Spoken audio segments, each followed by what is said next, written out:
कार्तिक मास महात्म का 10वां अध्याय। किसी गांव में से सास और बहू रहा करती थी। एक बार सास ने बहू से कहा कि बहू, मैं कार्तिक स्नान करना चाहती हूँ। तो बहू बोली, माँ जी जरूर करो, मैं भी आपके साथ कार्तिक स्नान कर लेती हूँ। तो सास बोली, बहू तुम्हारी तो अभी बहुत उम्र पड़ी है, तुम बाद में कर लेना। ऐसा कहकर सासू माँ गंगा स्नान के लिए चली गई। उनके जाने के बाद पीछे से बहू ने कुम्हार के यहाँ से मिट्टी के छोटे कुंडे मंगाकर रख दिए। वह बहू रोज सुबह जल्दी उठकर स्नान करने के लिए कुंडा लेती और बोलती, मन चंगा तो कठौती में गंगा। सास नहाए उड़ेला आजी का आ जाती और बहू स्नान लेती। उधर सासू माँ जब कार्तिक स्नान कर रही थी तो एक दिन स्नान करते समय उनकी सोने की नथ गंगा जी में बह गई। उधर जब बहू ने स्नान करते समय कहा कि मन चंगा तो कुंडे में ही गंगा, तो गंगा जी के साथ ही सासू माँ की वह नथ भी कुंडे में आ गई। बहू ने सासू माँ की नथ को पहचान लिया। कार्तिक मास पूरा हुआ तो सासू माँ घर आई। बहू ने वही नथ पहनकर सासू माँ का स्वागत किया। अब सासू माँ कहने लगी, बहू यह तो मेरी नथ है, गंगा जी में गिर गई थी, तुम्हें कैसे मिल गई? बहू ने सासू को कुंडों में गंगा जी के आने और साथ में नथ के आने की बात बता दी। सासू ने बहू से कहा कि बहू, मुझे तो ब्राह्मण भोजन करवाना है। बहू बोली, मुझे भी करवाना है, मैंने तो भी कार्तिक स्नान किया है, व्रत उपवास भी किया, पीपल पथवारी तुलसी को सींचा है, दीपक जलाया है, घर में ही भगवान की परिक्रमा लगाई है। मेरी परिक्रमा यही स्वीकार करने की प्रभु से मैंने प्रार्थना भी की है। सासू माँ को तो विश्वास नहीं हुआ। कहने लगी, बहू मैं नहीं मानती कि तूने कार्तिक स्नान किया, तो घर पर ही थी, तूने भला कार्तिक स्नान कैसे कर लिया? बहू ने सास को विश्वास दिलाया कि उन्हें अंदर ले जाकर वो कुंडे दिखाए। वह कुंडे अब तक सोने के हो गए थे। अब सासू माँ को विश्वास हो गया और फिर खुशी खुशी दोनों ने कार्तिक मास के व्रतों का उद्यापन किया, ब्राह्मण भोजन करवाया, दक्षिणा देकर उन्हें विदा किया। इस कथा को कहने सुनने और पुकार भरने वाले सभी भक्तों का कल्याण हो और सभी को ऐसा ही फल मिले जैसा उन सासू माँ की बहू को मिला और सासू को मिला।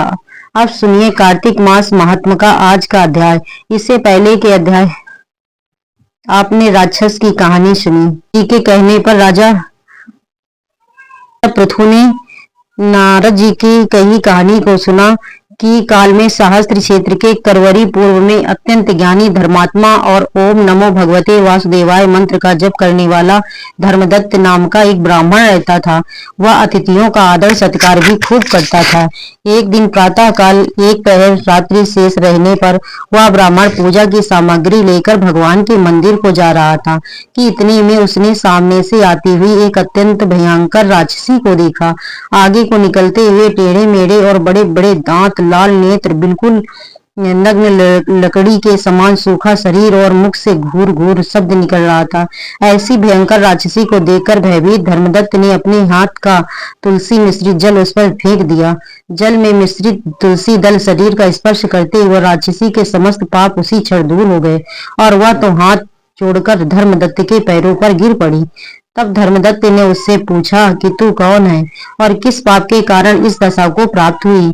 अपने पापों से मुक्त हो चुकी वह राक्षसी कहने लगी, सौराष्ट्र देश में भिक्षुक नामक ब्राह्मण की मैं पत्नी थी।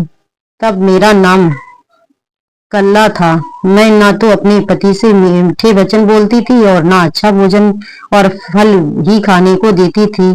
इस व्यवहार से दुखी होकर जब मेरे पति ने दूसरा विवाह करने का निश्चय किया तो क्रोध में आकर मैंने विष खाकर अपना शरीर त्याग दिया। इसके बाद यमदूत मुझे बांधकर यमराज के पास ले गए। वहां चित्रगुप्त जी ने मेरे सभी अच्छे बुरे कर्मों का लेखा जोखा बताते हुए यमराज से कहा कि हे महाराज, इसने अपने जीवन में कभी भी कोई शुभ कार्य नहीं किया, सदैव अपने पति से द्वेष करती रही। यह सुनकर यमराज ने उसी क्षण आज्ञा दी, क्योंकि जिस बर्तन में यह पकाती थी उसी में खाती थी, इसलिए इसको पहले अपनी संतान को खाने वाली बिल्ली की योनि में भेजा जाए। उसके बाद पति से द्वेष करने के कारण उसको निष्ठा खाने वाली शुक्र की योनि प्राप्त हो। फिर क्योंकि इससे आत्महत्या की है, इसलिए यह प्रेत योनि में भी जाए। सो महाराज, मैं 500 वर्ष से इसी योनि में फिर रही हूँ। भूख और प्यास से दुखी होकर एक वैश्य के शरीर में प्रवेश करके मैं कृष्णा और वेणी नदी के संगम पर गई। जैसे ही मैं नदी के तट पर पहुंची, विष्णु जी के दूतों ने मुझे वैश्य के शरीर से निकालकर फिर बाहर फेंक दिया। वहां से घूमती फिरती मैं आ रही थी कि मुझे आप मिल गए और अपनी तुलसी मिश्रित जल से मेरे ऊपर फेंका। उससे मेरे संपूर्ण पाप नष्ट हो गए। आप कृपा करके इस प्रेत योनि से भी मेरा उद्धार कर दीजिए। राक्षसी से सारा वृत्तांत सुनने के बाद ईश्वर भक्त ब्राह्मण धर्मदत्त ने कहा, तुमको देखकर मुझे अत्यंत दुख हो रहा है। मैं जानता हूँ कि तीर्थ व्रत दान आदि सत्कर्म प्रेत योनि में नहीं हो सकते। तुम पाप अधिक और पुण्य बहुत कम है, इसलिए मैंने अपने जीवन काल में जितना भी कार्तिक मास का स्नान और व्रत किया, उसका आधा पूर्ण मैं तुमको देता हूँ। इससे तुम्हें उत्तम गति की प्राप्ति हो जाएगी। इसके बाद ब्राह्मण ने जैसे ही ओम नमो भगवते वासुदेवाय मंत्र पढ़ते हुए तुलसी मिश्रित जल से उसका अभिषेक किया, वह प्रेत योनि से मुक्ति पाकर अग्नि के समान दिव्य देह धारण कर लक्ष्मी जी के समान गोपति हो गई। इसके बाद उसने ब्राह्मण को प्रणाम किया। तभी भगवान विष्णु के पूर्ण फल और सुशील नामक दो दूत वहां पर आए। उनको विमान में बैठाकर बैकुंठ लोक ले गए। उन दूतों ने धर्मदत्त से कहा, हे ब्राह्मण, निरंतर भगवान की भक्ति में लीन रहने के कारण तुम धन्य हो। तुम्हारे द्वारा कार्तिक मास के स्नान और व्रतों का पुण्य दिए जाने के कारण ही इसकी मुक्ति हो पाई है। विप्र, अपने इस त्याग भक्ति और कार्तिक स्नान के प्रताप से कालांतर में तुम राजा के कुल में जन्म लोगे और अंत में वैकुंठ धाम को प्राप्त होगे। हरे कृष्णा। आज के अध्याय में बस इतना। अब सुनिए तुलसी चालीसा। जय जय तुलसी भगवती सत्यवती सुखदान। नमो नमो हरि प्रेषी श्री वृंदा गुणखानी। जय नंदिनी जग पूजिता विश्व पावनी देवी। जयति पुष्प सारा सुरभ देहु अमरवा अम्ब। श्री हरि शीस विराजनी देहु अमर वरयम्ब। अजनित है वृंदावनी अब नहीं करऊं विलंब। धन्य धन्य श्री तुलसी माता महिमा आगम सदा श्रुति गाता।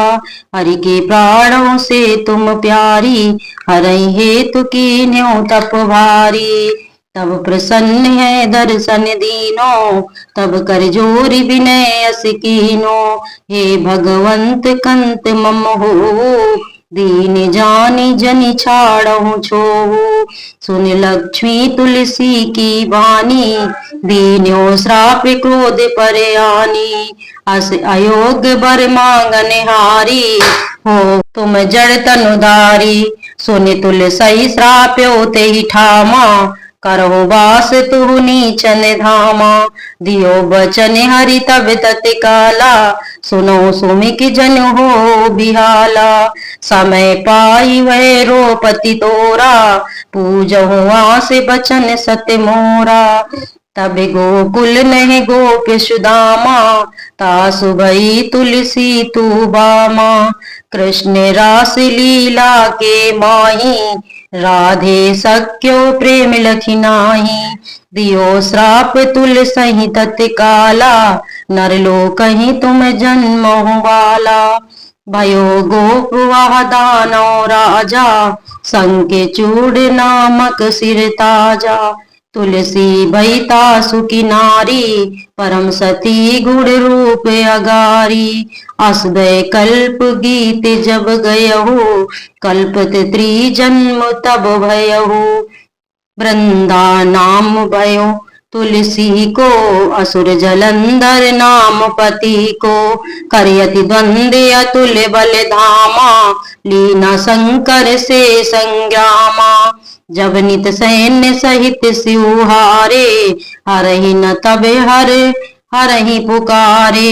पतिव्रता वृंदा थी नारी को न सके पतहि गंहारी। तब जलंधर बेश बनाई वृंदा ढिक हरि पहुँचो जाई। सिउहित लही करी कपट प्रसंगा कियो सतित्व धर्म ते ही भंगा। भयो जलंधर कर संघारा, सुनि वृंदा उर शोक अपारा। ते चढ़ा दियो कपट हरिटारी, लखि वृंदा दुख गिरा उचारी।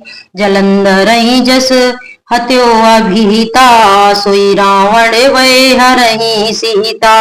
अस प्रस्तर सम हृदय तुम्हारा, धर्म खड्ग मम पतहि सहा। यही कारण लही श्राप हमारा, होवे तनु पाषाण तुम्हारा। सुनि हरि तहि बचन उचारे, दियो श्राप तुम बिना विचारे।